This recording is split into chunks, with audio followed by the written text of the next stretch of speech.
Avec, comme je le disais précédemment, Daniel Cohen. Vous avez fait partie des économistes qui ont appelé à voter pour François Hollande à l'élection présidentielle. Aujourd'hui, vous publiez Homo economicus, prophète égaré des temps modernes, des temps nouveaux. Un livre dans lequel vous expliquez que si l'économie mène le monde, elle ne mène nulle part et qu'il y a urgence à repenser de fond en comble le rapport entre le bonheur individuel et la marche des sociétés. Aurélien Bélanger, vous êtes écrivain. Après un essai consacré à Michel Houellebecq en 2010, vous venez de publier un gros roman de près de 500 pages, La théorie de l'information, qualifié de Houellebecquien par la plupart des critiques. Vous y racontez la révolution numérique en France en vous inspirant de la trajectoire de Xavier Niel, le fondateur de Free. Votre livre figure sur la liste du prix Renaudot, du prix Médicis et du prix de Flore. Nicolas Bavret, vous êtes historien. 10 ans après La France qui tombe, l'essai dans lequel vous analysiez les raisons du déclin français, vous publiez Réveillez-vous, dans lequel vous annoncez que la France est à la veille d'un effondrement majeur si elle ne se réconcilie pas avec la réalité et continue à abuser de l'État-providence. Rona Hartner, vous êtes chanteuse et comédienne, originaire de Roumanie. Vous êtes, oui, roumaine d'origine. Oui. Si l'on vous prend si souvent pour une Rome, c'est que vous avez tenu le rôle principal de Gadjo Dilo, le célèbre film de Tony Gatliff il y a 15 ans, et que votre musique a toujours été influencée par la musique d'Igan, comme l'indique le titre de votre prochain album, Gypsy Theory, qui sortira début 2013. François Asselineau, vous êtes inspecteur des finances, vous avez fait partie de plusieurs cabinets ministériels avant de devenir en 2007 le président fondateur de l'UPR, l'Union populaire républicaine, le seul mouvement politique qui propose clairement de sortir la France de l'Union européenne, de l'euro et de l'OTAN. Ce qui vous vaut une notoriété grandissante sur Internet, le site de l'UPR étant classé parmi les 10 sites politiques les plus consultés et votre blog parmi les 100 blogs politiques les plus lus. Ridan, vous êtes auteur, compositeur, interprète. Lors de la dernière présidentielle, vous avez soutenu Jean-Luc Mélenchon et chanté Place de la Bastille juste avant le discours du candidat du Front de gauche. Votre album intitulé Madame la République était sorti quelques jours plus tôt avec la chanson Allez salauds, où vous vous dressiez avec un bonnet phrygien contre la lepénisation de la droite, je vous cite. Sophie Vaniche, vous êtes historienne, vous travaillez plus particulièrement sur le rôle des émotions. Vous avez publié une dizaine de livres sur la Révolution. Le premier, c'était L'impossible citoyen, c'était sur la notion d'étranger qui naît pendant la Révolution française. Le dernier, c'est La Révolution française, un événement de la raison sensible. Un livre qui voudrait utiliser la Révolution comme un laboratoire pour le présent. J'ajoute que vous avez été candidate aux dernières législatives pour le parti Pirate. Enfin, Paul Jorion, anthropologue, après avoir travaillé pendant plusieurs années dans la finance aux États-Unis, vous vous êtes tourné vers l'analyse des causes de la crise économique. Votre nouvel essai sort demain. Il s'intitule « Misère de la pensée économique ». Vous y stigmatisez l'ignorance des économistes. Pour vous, la science économique n'en est pas une. Science, j'entends. Elle s'en donne les apparences, mais c'est pour mieux nous tromper. Alors commençons tout de suite, je vois déjà les yeux de Daniel Cohen, commençons tout de suite par le cap symbolique des 3 millions de chômeurs qui vient d'être franchi en France. Pour la seconde fois, c'était déjà arrivé entre 1993 et 1999. Regardez, le chômage. La situation, elle est connue. Il y a actuellement inscrits dans les bureaux de main-d'œuvre 174 000 demandeurs d'emploi. Eh bien, je ne vous cache pas qu'au travers des difficultés du moment, c'est le grand problème qui me préoccupe pour l'avenir. Le gouvernement fera le nécessaire à temps pour vous protéger du chômage. Il en a la volonté et il en a les moyens. Nous nous proposons donc de pallier le déficit d'emploi par une formule simple, un nouveau partage du travail. Tout est fait et tout sera fait pour que le cap des 3 millions de demandeurs d'emploi ne soit pas atteint. Pierre Bérégovoy s'en va au moment où le cap fatidique des 3 millions de chômeurs est franchi. J'avais fait de la bataille pour l'emploi la priorité des priorités de mon gouvernement et je n'ai pas changé d'avis. Nous devons changer notre regard sur le chômage.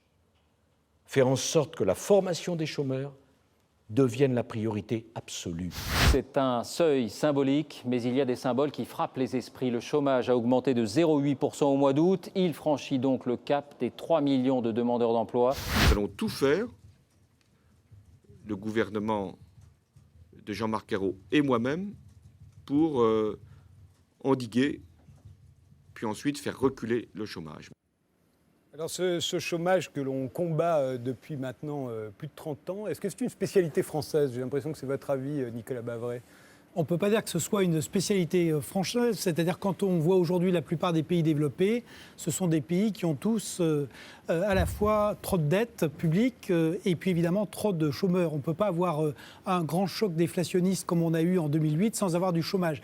Là où on a quand même une exception française, c'est je crois ce qui a été très bien montré dans ce document, c'est-à-dire que chez nous, nous avons 10% de chômeurs depuis pratiquement maintenant 25 ans. La dernière fois que le chômage était à 7%, c'était en 1977. Et là, il y a une vraie spécificité française parce qu'ailleurs, partout, on est revenu au plein emploi après la période des chocs pétroliers dans les grands pays développés. Il n'y a qu'en France qu'on se soit installé dans ce chômage structurel de masse qui fait qu'aujourd'hui, au-delà des 3 millions de chômeurs, on a 4,5 millions de personnes qui recherchent un emploi et on a sans doute 500 000 à 1 million de gens qui sont ce que les économistes appellent des travailleurs découragés, c'est-à-dire des gens qui ne sont même plus dans les statistiques parce qu'ils ont renoncé à toute forme d'espoir de trouver un emploi.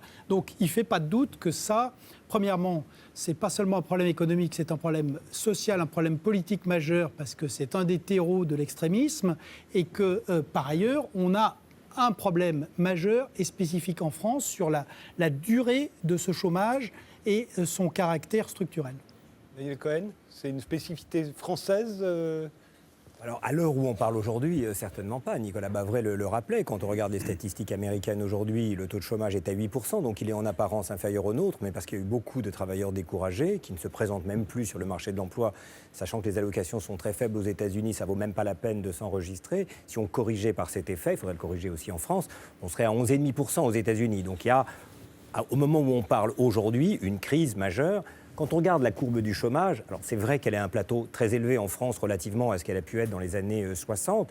En 75, c'était encore un taux de chômage de 3,5%. Donc ça fait rêver, alors qu'on était déjà dans la première crise pétrolière. Mais tout de même, on voit que le chômage a tendance à baisser quand la croissance économique est là. Entre 97 et 2001, on a créé plus d'emplois que pratiquement jamais dans l'histoire du XXe siècle. Il y avait un rapport qui avait été proposé par Jean Pisani-Ferry qui montrait que sur les 5 meilleures années de création d'emplois du XXe siècle, il y en avait 3 qui se passaient dans la période récente. Ça veut juste dire qu'il n'y a pas d'obstacle structurel qui ferait qu'à un moment donné, les Français ne veulent plus travailler. Quand la croissance est là, alors tout est là évidemment, et ça nous renvoie à la crise actuelle. Oui, en 97, 98, 99, c'était 3,5% de croissance en France. On avait une grosse croissance qui avait même flirté avec les 4% à un moment donné, mais le point important, c'est que le chômage n'avait pas cessé de baisser au motif qu'il y aurait eu des handicaps structurels qui font qu'à partir d'un certain seuil, les Français, par exemple, ne voudraient plus travailler. C'est pas vrai. Le chômage continuait de croître et il remonte avec la crise de 2001-2002. De même, en 86-89, lorsqu'on a un contre-choc pétrolier, le taux de chômage, à l'époque c'était les années Rocard, recommence à baisser, redescend sous la barre des 8% de mémoire et il aurait sans doute continué de le faire s'il n'y avait pas eu la courbe du Golfe. Donc, oui, on est à un niveau indiscutablement en moyenne plus élevé qu'ailleurs, mais si on pouvait se donner les moyens d'une croissance plus forte, et bien entendu tout est là-dedans, il n'y aurait pas de handicap sur le marché du travail qui empêcherait les Français de travailler. Je pense que cette idée serait fausse. Paul Jorion ? Oui, je ne crois pas que ce soit comme ça qu'il faut envisager les problèmes. Le travail disparaît, le travail s'en va, et c'est une chose qu'on a voulu. Moi, j'ai vécu dans les années 50, on nous expliquait ce que serait l'an 2000. On ne travaillerait plus, on aurait été remplacé par des robots, on serait remplacé par des machines. On ira à la pêche avec ses enfants et ses petits-enfants. C'est ça qu'on voulait. Pourquoi ? Parce qu'il y avait du travail extrêmement monotone, il y avait du travail extrêmement dangereux. C'était un travail qui épuisait les gens, qui faisait qu'ils devaient s'arrêter de travailler à 40 ans et à 50 ans. On a voulu ça. On n'a pas pensé en même temps que les gens, la plupart des gens, ceux qui ne reçoivent pas simplement leur argent du capital, c'est-à-dire en faisant travailler les autres, que les autres, il faut qu'ils aient des revenus. Si on veut que la machine économique fonctionne, il faut que les gens puissent acheter des produits. C'est M. Bavray tout à l'heure qui parle dans le Monde, il parle d'une baisse encore du pouvoir d'achat de 1,2% l'année prochaine, l'année suivante. C'est une crise, la crise a commencé, les gens n'ont pas assez d'argent, il n'y a pas assez de pouvoir d'achat, la moitié des Américains se partagent 2% du patrimoine du pays. On ne peut pas continuer à vivre comme ça. Alors, le travail disparaît, c'est une chose qu'on voulait. Qu'est-ce qui s'est passé ? C'est Sismondi, au début du 19e siècle. Il dit la chose suivante. Sismondi, un des inventeurs du socialisme, un Suisse, il dit la chose suivante. Toute personne qui sera remplacée par une machine aura droit à une rente à vie à partir de ce moment-là. Il est remplacé par la machine, il est sauvé, il faut qu'il reçoive une partie de la richesse créée par cette machine. Où va cette richesse qu'on a créée depuis les ordinateurs, les robots et tout ça ? Elles vont aux investisseurs, aux actionnaires des entreprises. On se demande comment ça se fait, c'est une curiosité. C'est tellement bizarre que le chef d'entreprise au début du 19e siècle, il gagnait 30 fois plus que son employé le moins bien payé. Maintenant, c'est 450. D'où ça vient ?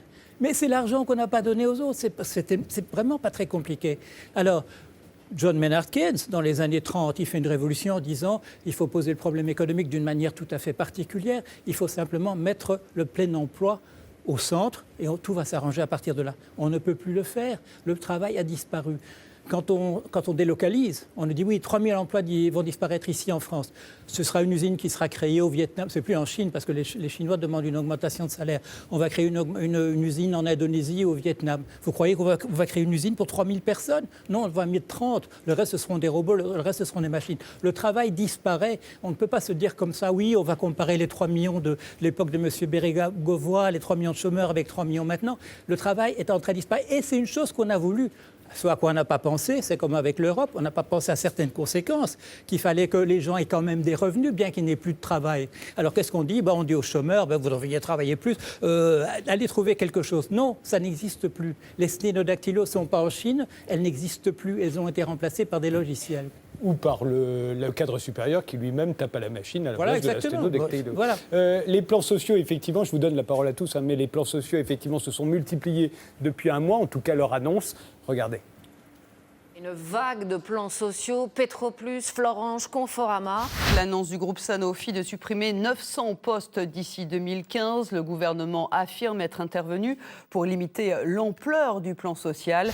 Castorama, à la chaîne de magasins de bricolage, ce pourrait être le nouveau nom à ajouter sur la longue liste des plans sociaux. Le gouvernement se retrouve confronté à la décision inflexible apparemment d'ArcelorMittal de fermer les 2 hauts fourneaux de Moselle. On n'est pas en train de parler des chiffres et de statistiques ou de je sais pas quoi. On parle de gens concrets. Regardez-les, elles ont un visage. C'est des personnes comme vous, ils ont des gosses comme vous. Alors, pourquoi vous faites rien ? Alors vous croyez qu'on vous a élu comme pourquoi faire ? Mais est-ce que vous pouvez dire ce soir, les hauts fourneaux de Florange ne fermeront pas ? Ça, je ne peux pas le dire. Je ne peux pas le dire parce que ça serait pas honnête de dire le contraire. Arnaud Montebourg, chahuté par les ouvriers d'ArcelorMittal à son arrivée. Et d'emblée, le ministre douche les espoirs. Mittal ne semble pas vouloir conserver les 2 hauts fourneaux de Florange. C'est une question de volonté politique. Et à la fin, c'est toujours l'argent qui gagne. Ils font chier. Franchement, il y en a marre. Aurélien Bélanger ? Oui, non, je voulais réagir à ce que vous disiez. Je me suis amusé dans mon roman à développer une théorie du complot assez générale en expliquant que finalement la guerre des machines avait commencé. Elle avait commencé en gros depuis l'invention de l'économie et l'économie était une sorte d'outil qu'avaient inventé les machines ou qui allait permettre leur propre avènement avec une sorte de rétroaction. Elle faisait un truc dans le passé, elle nous jetait, comme dans 2001, elle nous jetait un silex biface. Et il y a un effet comme ça. Et du coup, c'est amusant, en fait. Non, c'est pas amusant, mais de voir qu'on est passé d'une lutte des classes à un truc beaucoup plus, quasiment, lutte des hommes contre les machines. Ouais. Donc voilà, c'était juste pour rebondir là-dessus. Ouais. Pour rebondir sur... Oui, pardon, Nicolas. La lutte des hommes contre les machines, on a eu les mouvements au Royaume-Uni dès le début du 19e siècle. Il y a eu les révoltes des canuts à Lyon. Donc, à chaque grande crise du capitalisme, il y a eu des propos qui étaient exactement ceux-là qui ont été tenus. Et finalement, le capitalisme s'est réformé, on a trouvé des solutions. Au 19e siècle, on a inventé ensuite le rapport, le lien salarial. Donc, on est sorti, on a rééquilibré. Ensuite, dans les années 30, les gens disaient exactement la même chose. Et ça n'a pas empêché que pendant les 30 Glorieuses, on a eu une période qui était tout à fait une période de plein emploi. Donc il est vrai qu'aujourd'hui, on est bien dans une grande crise du capitalisme qui charrie ce qui a été montré, son lot de drames, de misère, et il faut trouver une solution. Mais la solution, on ne peut pas la trouver dans les utopies, il faut la trouver dans des solutions concrètes, avec effectivement des réformes importantes, de l'économie mondiale et de sa régulation, de la zone euro, je pense qu'on en reparlera, et puis des modèles